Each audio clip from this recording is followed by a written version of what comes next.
obuyambi. No.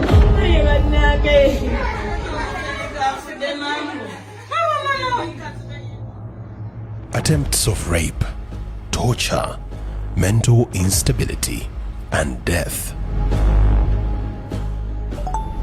The media is awash with many stories of pain and agony, torture, human trafficking, and organ transplant among domestic workers in the Gulf region. The African Institute for Investigative Journalism takes a stand to look beyond these headlines.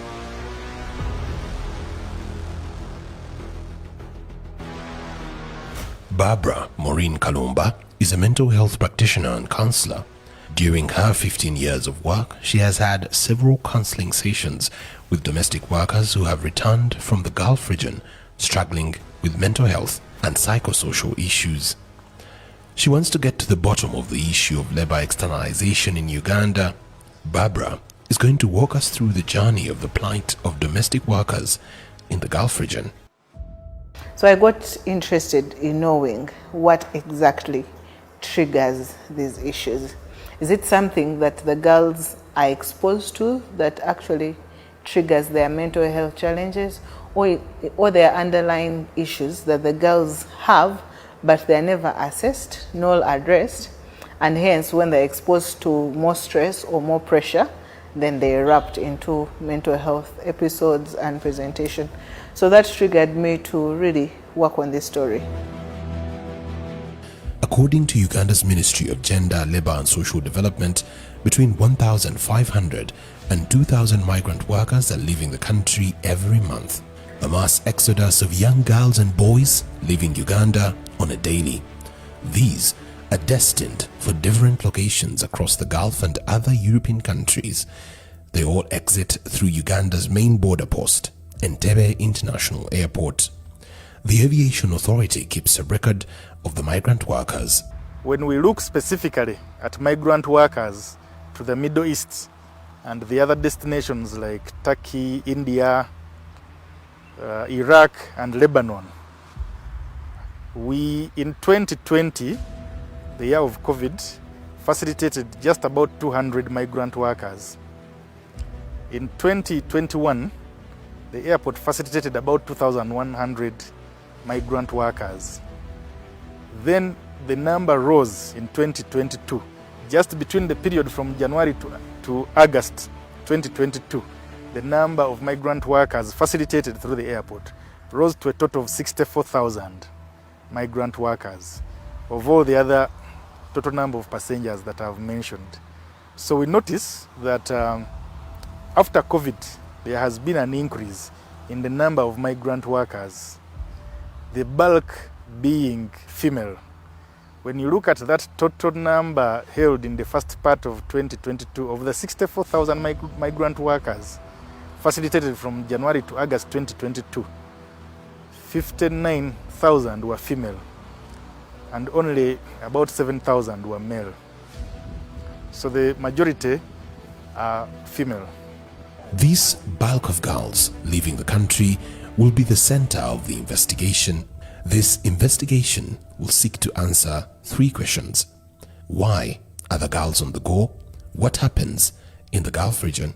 And who is benefiting from the labor export?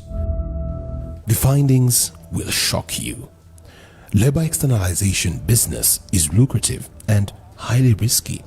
Those within these circles can only watch us at a distance, but closely. The syndicate nature of trafficking in persons can be a dangerous space to work in. So please keep yourself safe, but also keep yourself refreshed emotionally. Barbara is braced for this. Right away, we will speak to these returnees. Takia Kawesa, Christine Nabikolo, Bernard Katabalwa, and Hamida Naluwu share a combination of factors that shattered their dreams.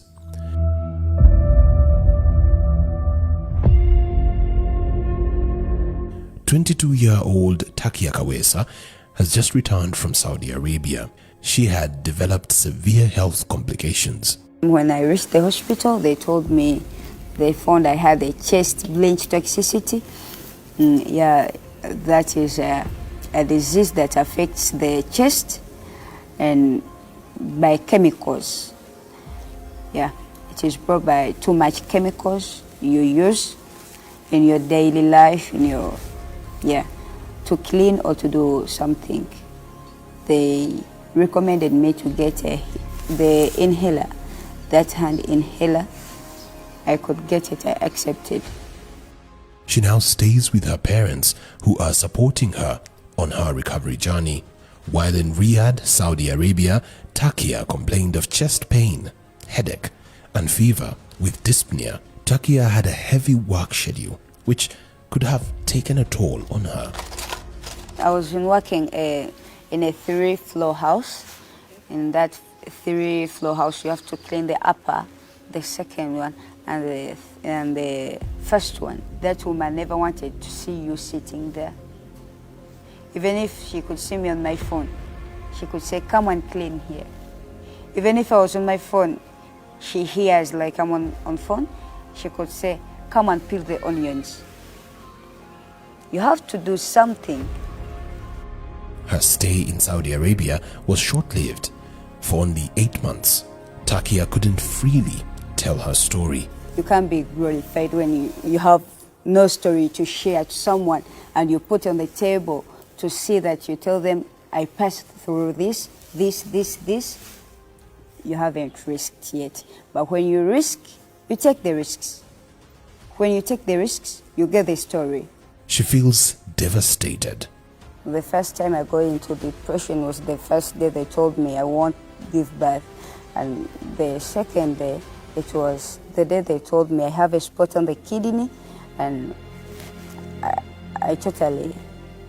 I wish to die that day. In her going to Saudi Arabia, she thought life would be good. She'll come back with money, make it happen here. But she came back with an illness that is life-limiting for her as a young woman who had a dream of being a mother, but also as a young woman who could just want to have life. She can't do that without medication or without inhalation. According to Standard Employment Contract for Domestic Service Workers bound for the Kingdom of Saudi Arabia, it states that the domestic service worker voluntarily binds themselves to the following terms and conditions. 1. A contract and duration. The contract shall be valid for a period of 2 years commencing from the date of arrival. In accordance with the regulations prevailing in both countries, the DSW and employer agree on a monthly salary. DSW shall be provided with continuous and undisturbed rest of at least 9 hours per day. DSW shall be entitled to 1 day rest per week. If she works on her holiday with mutual consent, he or she shall be provided with another day rest.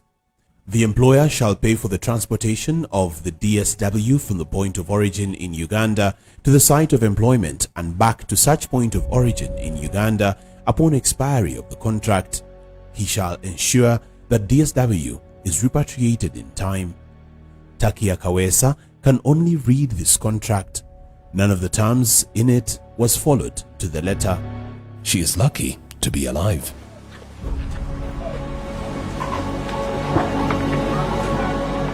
We take the journey to Christine Nabikolo, who has been bedridden for the past 10 months. Christine is depressed about the life she lived in Saudi Arabia under her employers. I had to clean everything while crawling.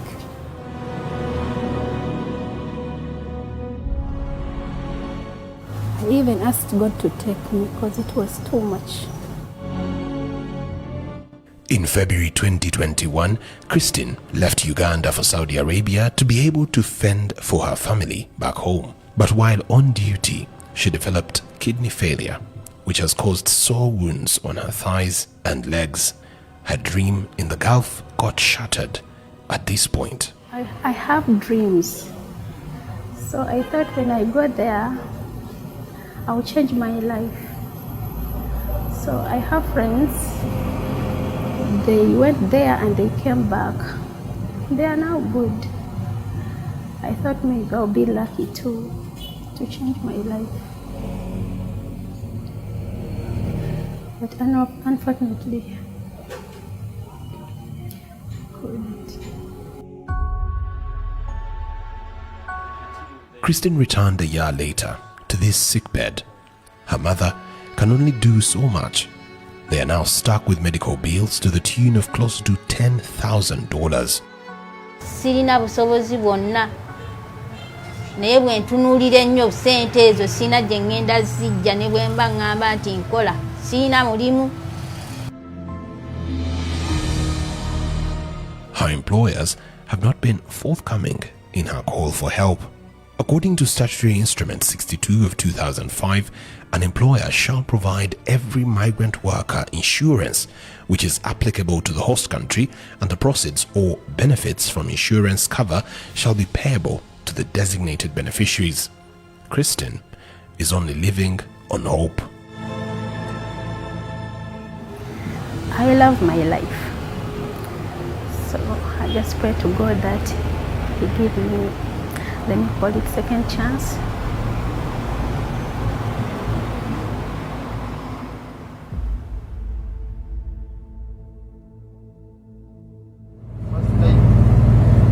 Uganda has an embassy in Riyadh, Saudi Arabia, which is supposed to be an oasis for girls who go through this kind of trauma. We asked Uganda's Foreign Affairs Minister, Okello Oryem, about what government is doing to rescue these girls. We give them counsel advice. We tell them to get in touch with their companies. We inform their companies that this girl is stuck. She's a problem. You should bring them back. We advise them that if they need legal counsel, there's opportunity for legal counsel here and there. But what we don't give out is cash. We don't have the capacity to give everybody cash who comes. And if you're stuck in London, I'm not going to give you cash. The most I will give you is assistance and directive on how to handle and get out of your situation. Minister Oryem says government has tried to engage the government of Saudi Arabia about these concerns. We have protested over and over again. And we made it very clear that it's unacceptable by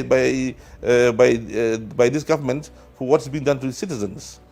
It's on record. You can get to the PS and you find numerous protests. For now, he has one piece of advice for those who seek to go abroad for work. My advice is anybody who so chooses to go in this place, my advice is don't go. Because the expectations are too high as to what the government of Uganda can do. And Uganda government doesn't have the capacity. Your expectations are too high. That if you get into problems, we will jump into action, a SWAT team will come, pick you up, and buy a business class ticket and bring you in. It won't happen. My advice to every single girl, you know the stories, you know what's happening there, stay at home.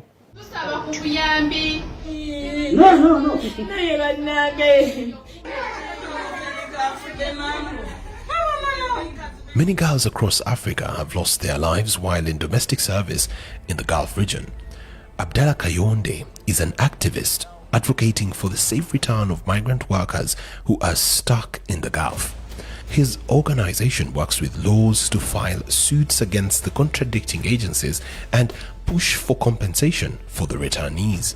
We should not lie to ourselves that the torture in the Arab world, especially Saudi Arabia, will stop. Migrant workers in Saudi Arabia continue to be vulnerable to abuse and exploitation under the country's sponsorship system, and thousands are arbitrarily detained, deported, and have their right to health violated. This reaffirms the next journey that we take. We take a 3-hour drive to the district of Masaka, where a family has just received the remains of their daughter. Hamida Naluwu worked in Saudi Arabia as a domestic worker for 1 year, only to return dead in this little casket. Her mother is in grief for her loss. Her last phone conversation says it all. Abaana bange obafeeko balabirire tusalwe ndidda ate awo ng'essimu weeri nali sinnaba kumuddamu nagenda okulya nga amaziga gazze nga naye nagenda okulya nga atandise byakkaaba ffenna ne tudda mu maziga essimu neggwako era bye bigambo ndowooza bye nasembayo okwogerako naye okutuusa waafiiridde. this family suffered to return the remains of their daughter. They had to raise money, which took them 8 months after her death. Today, Hamida is being put to her final resting home, and it's a moment of agony as their hope for a better life is equally buried. Kadde baffe nga batandise omwenyumirizaamu ng'oba oliawo naffe essuubi tulifunye erikola ki erigenda ebweru tusobole naffe okwetanira okwagala okukola tusobole ositula bakadde baffe okubeera nga tubalabirira mu mbeera ennungi. Abantu beeyongera kufa ate abantu babatwala ate ne bamala ne babeesamba. Her concern is shared by different people in the country. A group of migrant workers, Torture Survivors Movement Uganda, decided to take up a protest against the continued torture and killings of Ugandan migrant workers in the Middle East. They carry a coffin to the Saudi Arabia embassy in Kampala. It is a symbol of death and an illustration of what they went through while in Saudi Arabia. And their call for a stop of the killings is louder. We can't let the government give a blind eye on the dead bodies that enter airport every day. In a space of 1 month, we've lost 5 lives, and we are saying, why girls, and why are they dying in Saudi Arabia? A Saudi Arabian country has never come out to clarify the ongoing killings, and why are Ugandans only? Uganda's government can only labor to explain its efforts. Once we now deploy the labor touches, I think most of these challenges will be reduced. Then the Minister of Internal Affairs can only reaffirm the government's mandate. We want these people who are exporting our people to be conscious that the Uganda government follows up its citizens. Most Ugandan domestic workers have suffered single-handedly under repression and suppression in the host countries. Dr. Annette Chidabira is a counseling psychologist running a rehabilitation facility for domestic workers and recommends a revision of key aspects in managing the labor migration problem. But also Uganda needs to posture itself very well when we are negotiating bilateral. We cannot sell ourselves short. Uganda needs to come to the negotiating table strong. Like now the Saudi bilateral agreement is expiring in December. The negotiations have started. Who is negotiating for Uganda? How are we negotiating for ourselves? Are we just saying, oh, help us because we have unemployment? Or we're actually saying we're giving you a valuable resource. The greatest resource anyone can ever give you is a human being. Not even their expertise. But when you're sitting at the negotiating table, are you negotiating strong? Or the game is tilted? Or the table is, the ground is unlevel for Ugandans? So I think Uganda, for enforcing the laws, enforcing the agreements, enforcing the whole monitoring thing, we still need to do that. Then training our people, sensitizing our people, alerting our people about what they can do and then planning better reintegration. But also Uganda needs to start thinking, are we going to externalize forever? She deals with several returnees, and her experience with the girls paints a generational problem. They already have other traumas before they even leave the country. Most of them are coming from broken settings, they're coming from situations of poverty, of lack. So by the time the person even goes to encounter a new culture, a new work setting and all the things, they already have actually things they need to deal with. So I think for Uganda, we need to rethink the whole externalization process. How do we prepare our people? But also, how do we debrief when Ugandans come back?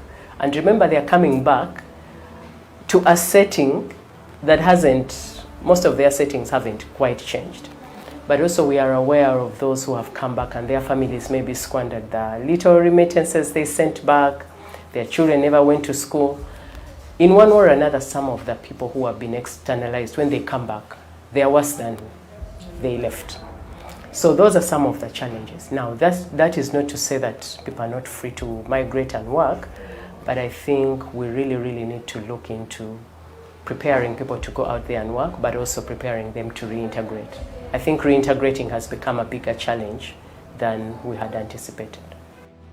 Uganda is one of the poorest countries, with 30.1% of its population below the poverty line of $1.77 per person per day. The youth labor underutilization rate in Uganda is high, forcing them into the labor export market. I feel like we should go all the way. You need to look at facts, look at your employment levels, look at your job scarcity levels, look at your levels of education. We need to just keep improving on the training. We need to improve on the quality of our people that we're externalizing, because bottom line is these are our ambassadors. Labor externalization is robbing Uganda of its best workforce as more young people flock the Middle East for jobs. While this is one solution to higher unemployment, it has several challenges of weakness in the country and failure to create gainful employment for its young population. More than 500 girls leave Uganda each day for domestic work in the Arab world, as per Internal Affairs Ministry. This means 1,500 girls leave Uganda every month for domestic work. Most families back home rely on these domestic workers for their survival, and it is an option they hope to change their lives from the biting poverty in the country. Bana beetaga okusoma, beetaga okwambala n'okulya, aye nga nzira busobozi bwona nekisinze okuntwala Saudi Arabia sobola kukola ku ssente kuyamba ku family yange. I'm going to work in Saudi Arabia. I get my money, I save it, I come and I buy a plot, I build, I set my business. According to the Ministry of Gender, Labour and Social Development, there are over 300 licensed private recruitment companies in the country, but there are hundreds of unlicensed companies operating illegally.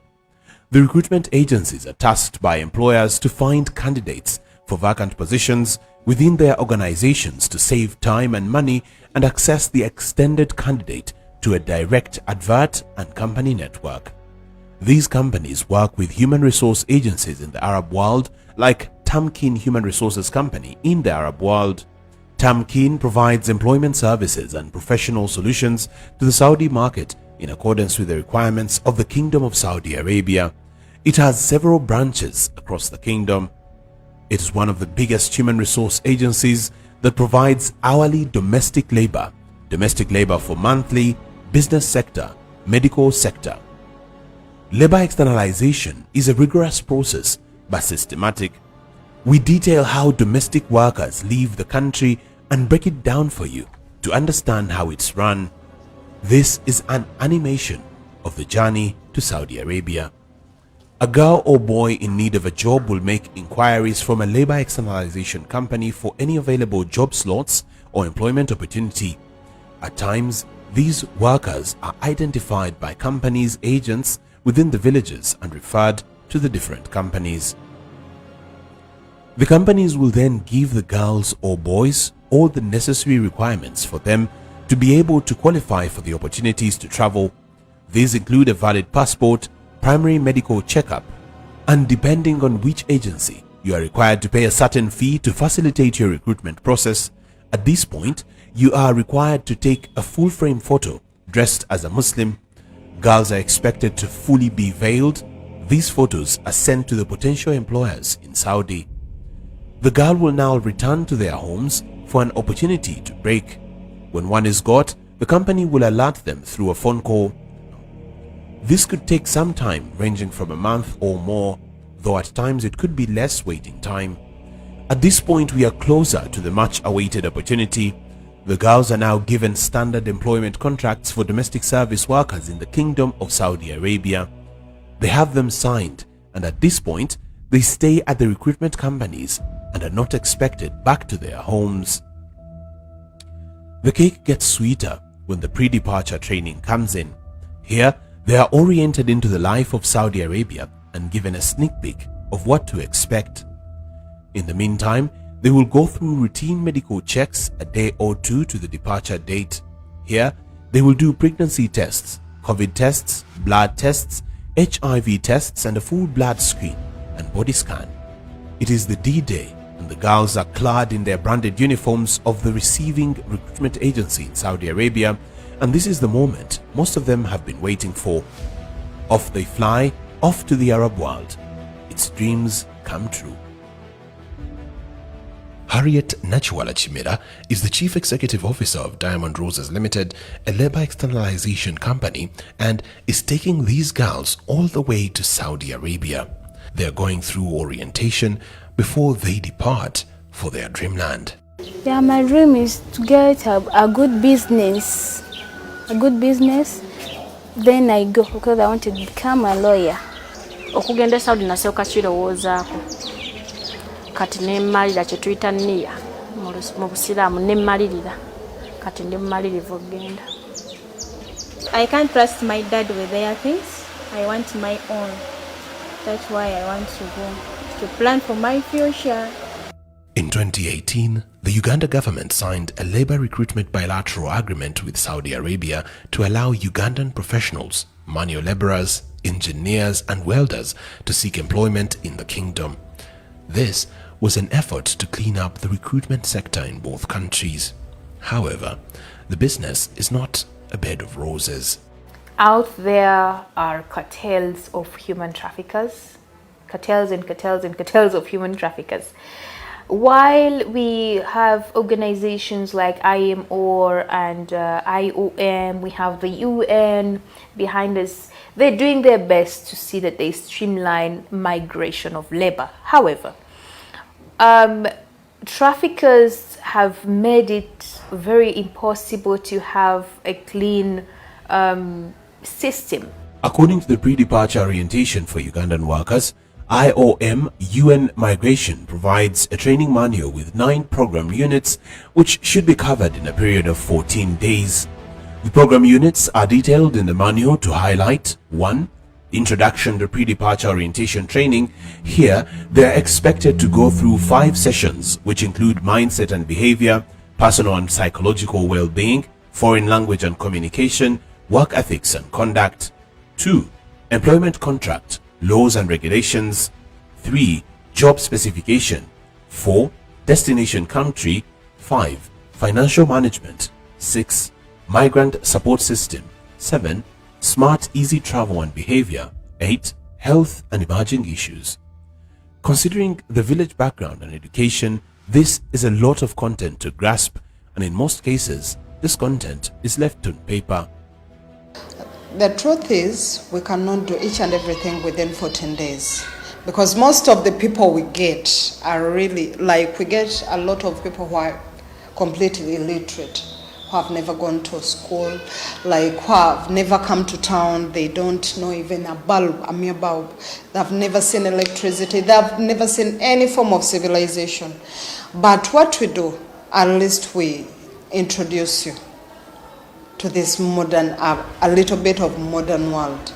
Understand? We cannot make her understand each and everything in 14 days, but at least we give her an idea of where she's going. At least she's not as empty as she was before coming to the training.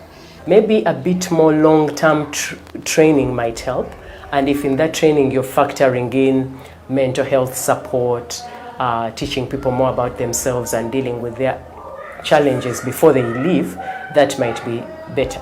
Right now I know we have a pre-departure orientation program which is very short, and we've reliably learned that not everyone does the preparation adequately.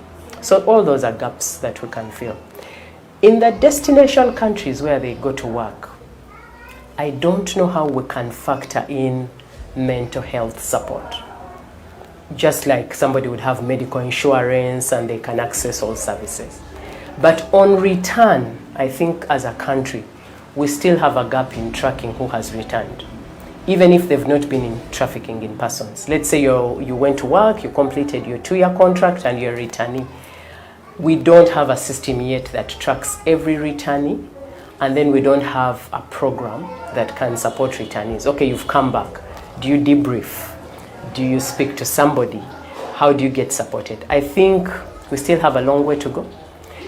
Either structurally the government needs to factor that in, or the companies, or the individuals. I think as Ugandans also. Last year, remittances from the externalization of labor to the Middle East rose to $1.2 billion. That is about 4.4 trillion Uganda shillings, up from $600 million, which is about 2.2 trillion Uganda shillings in 2019, and $30.9 million, which is 1.1 trillion Uganda shillings by 2018. Labor externalization is a lucrative business that the powers that be will live to protect. They get employment abroad and then make returns. They send remittances into the economy.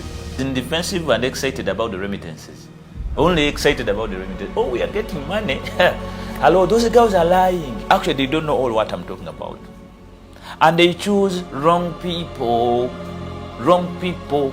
It has grown into a formidable source of foreign direct income, with the annual remittance of about $900 million per annum. That's approximately 3.4 trillion. That's Uganda shillings. From migrant workers in Middle East. This is what we get as government.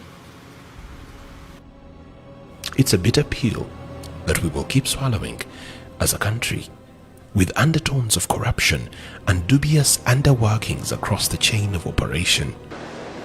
We set out to answer key questions in this investigation of who is benefiting from labor export, but as we make headways to the labor recruitment agencies to objectively discuss the trade, their cold response to us will shock you. It is a tone of fear and panic among the recruitment agencies. We probing into their business is seen as not a good idea. AIIJ got a glimpse into their internal WhatsApp discussions, and we relay as is. Good afternoon, team. There is a lady by the names Barbara Naziwa Kalumba going around office introducing herself as an investigative journalist and asking about the process of recruiting girls until they are externalized. Just realized their project might be detrimental to our industry because she has failed to present a formal introduction from UERA on her second visit to our office, so please be vigilant. And I think for most companies that took them off guard because they believe journalists are not out for any good. So they did not think that this was meant for their good. They thought being an investigation story, you're out to unearth that and spread it out. So initially the risk was, I would say, 0 to 1.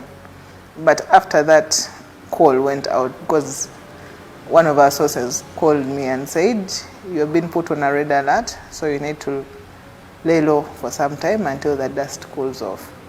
Even the appointments we had scheduled for that week, like everyone called off, like I can't.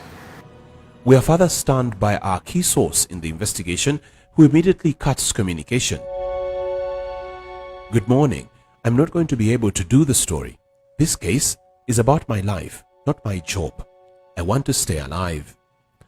Labor externalization is a business that is fetching lots of remittances for the country, but to have a candid conversation about it is a fear factor.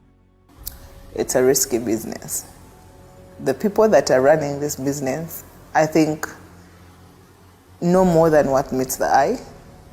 So for the stories that we've had, for the TikToks that keep going around, I think we shouldn't just be thinking, people just out there making noise, they're being funny. It would be nice for someone to want to find out why this form of TikTok, why this form of propaganda that is going in, so that we can be able to clean the business. Later on in this investigation, the Uganda Association of External Recruitment Agencies reached out to respond to some of the allegations raised by the girls. On the issue of mistreatment and torture and abuse of these girls, UERA says they have systems that they have set up to track each girl that's given to the company. Even when one would say that the Saudi company should take over once a person reaches the other side, the Ugandan companies have continued to take responsibility. How? They deploy what we call supervisors.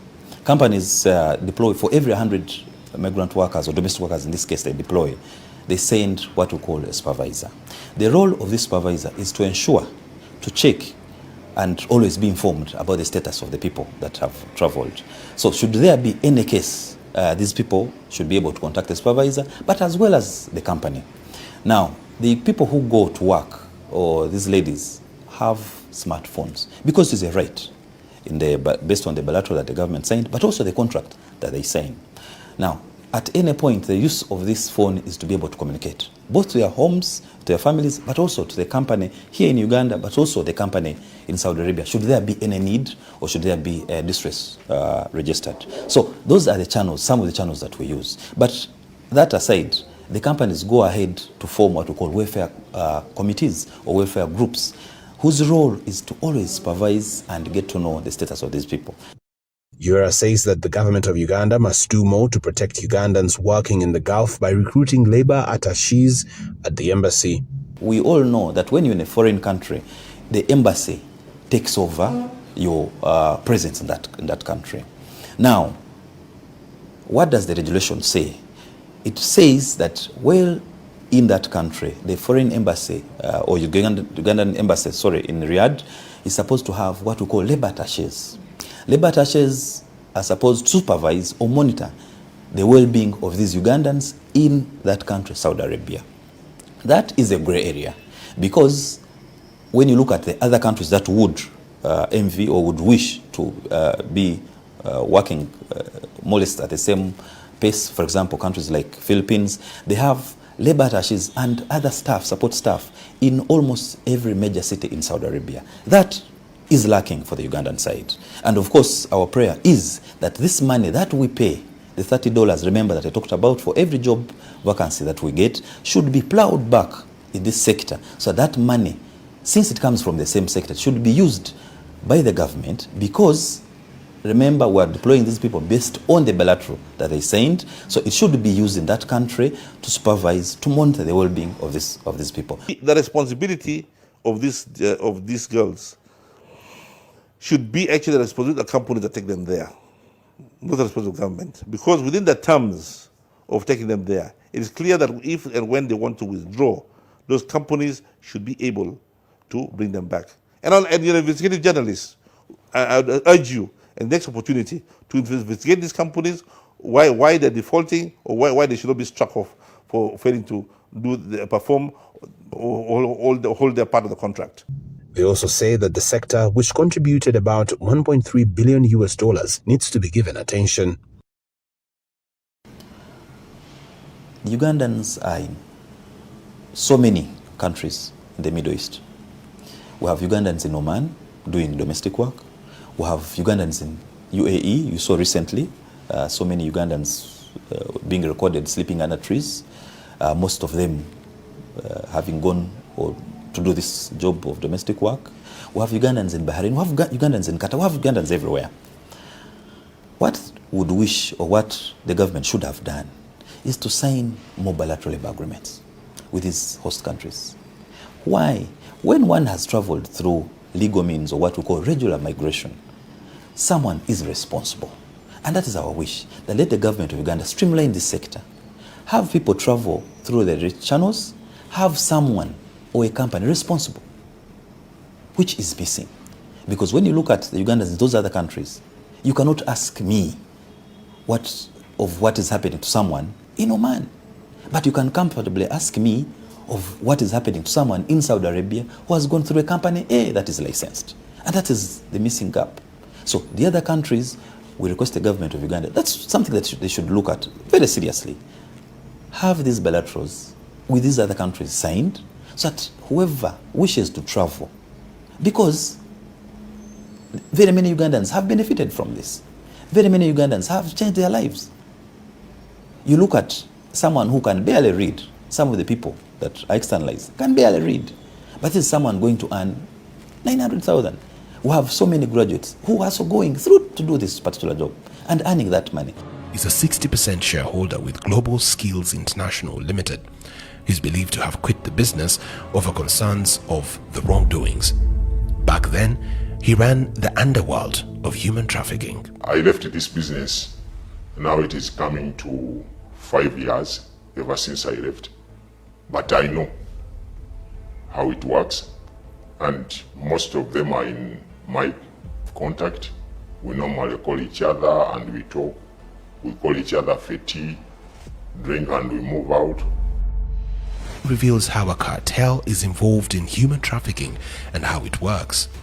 He recalls a moment when he trafficked 36 domestic workers to Dubai but had no contractual obligations either with them or their employers. 36 of them, they went in bits, like 10, 5, they all wait in the waiting lounge. Or what they do, they can take them to Nairobi.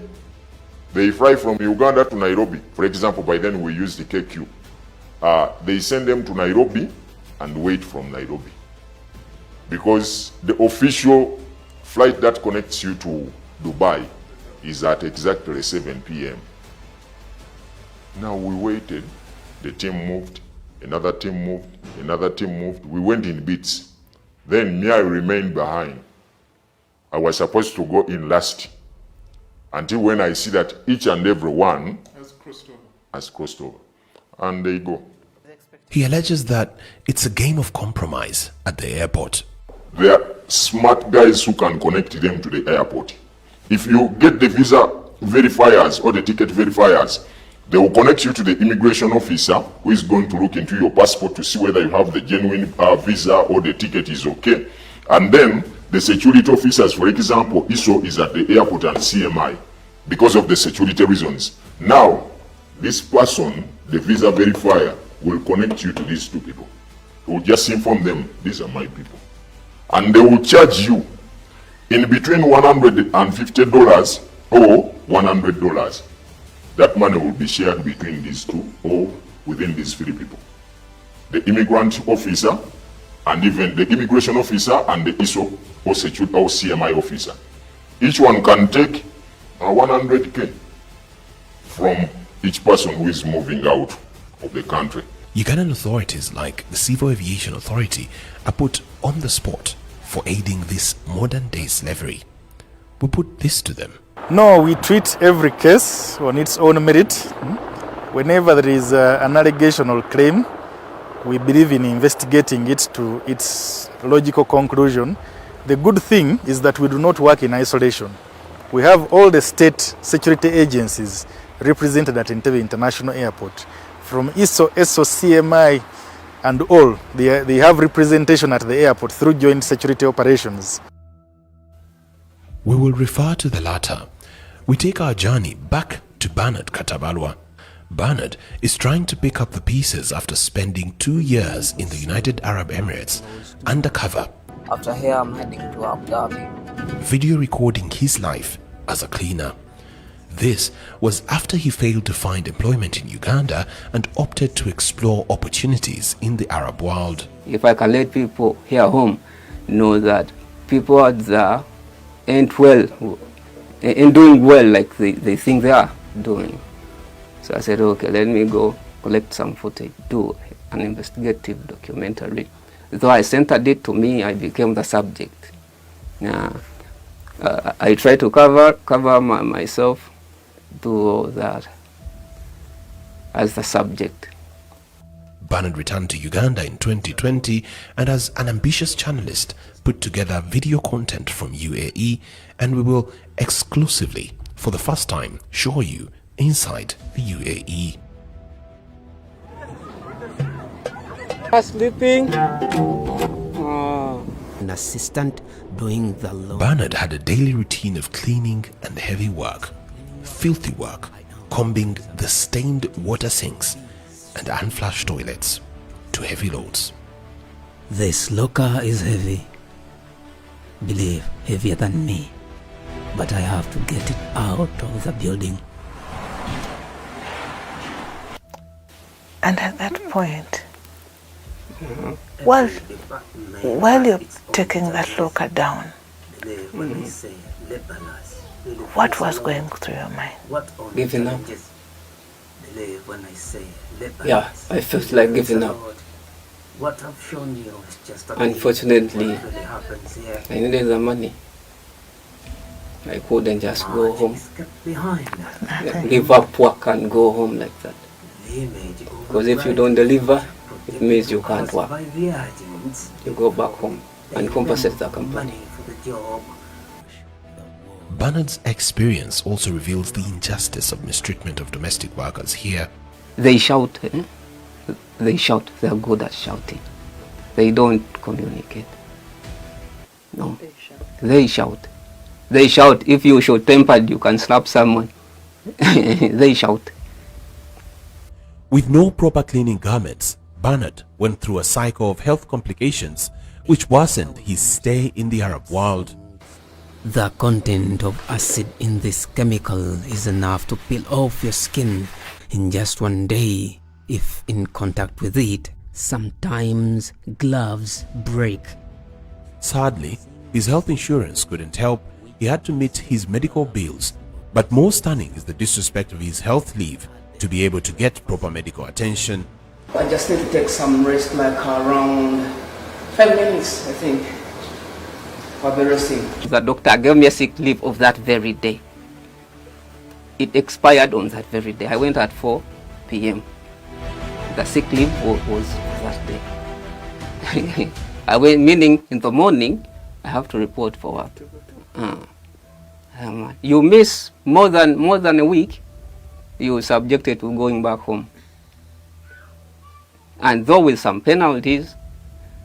Some of Bernard's recordings while in domestic service are so graphic, and some videos are disturbing. Waking up to unflushed toilets on a daily damaged his mental well-being. I had never seen people dirty that way. Very dirty. And for them, they knew you were a cleaner, you're paid to do that. So someone comes with anything. They pour there in the corridors, anywhere they feel like. You look at faces and it's like normal. It's not normal, but it's normal. You're used to seeing it. You find it in the toilet bowel they didn't flush. You don't get scared that much because you saw some in the shower room. Unusual. The Gulf region is a region sensitive to the media, and it is with luck that Bernard managed to return home safely. But his courage and ambition are a bigger message to heal the world. Bernard's life was, one, very risky because he kept doing live recording for all the work that he was doing to show you that it is not as rosy as we are told, but to also show you that when you come over to work, it doesn't matter. They have got a person who is supposed to be doing a particular kind of work, and that is the work you're going to do it, whether you're sick, whether you're bleeding, whether you are drained, whether you're tired. Only when you're dead will you stop working. That is what Bernard exposes, and the eye that he brings to this story that we had missed. Domestic workers have worked and still walk this long journey.